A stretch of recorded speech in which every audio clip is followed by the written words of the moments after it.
There seems to be a change in the kit used by North Korean leader Kim Jong-un's security detail, as the North may be trying to strengthen his protection from potential attacks. So we might naturally ask, why are they particularly concerned now?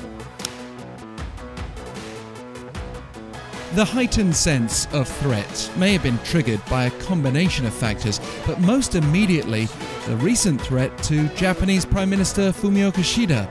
You may have seen how earlier this month he escaped unhurt after a man managed to throw an apparent smoke bomb where he was delivering a speech outdoors, and this was less than a year after the assassination of his predecessor Shinzo Abe, also while giving a speech on a campaign trail.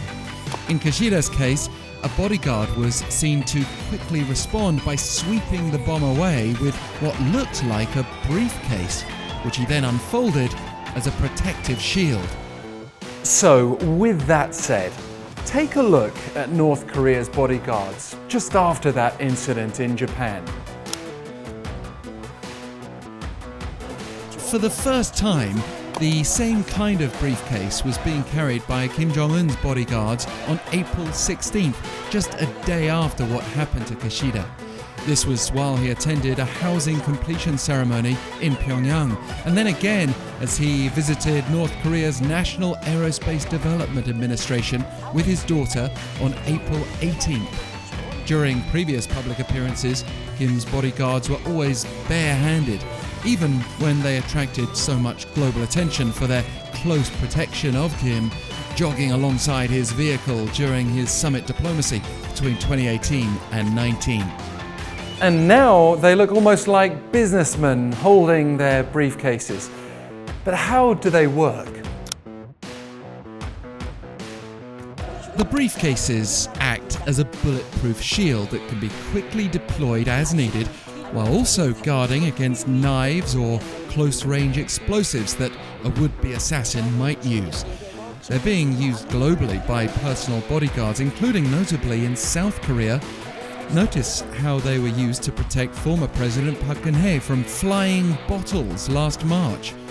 But the bags could also serve the purpose of carrying firearms, such as a foldable submachine gun.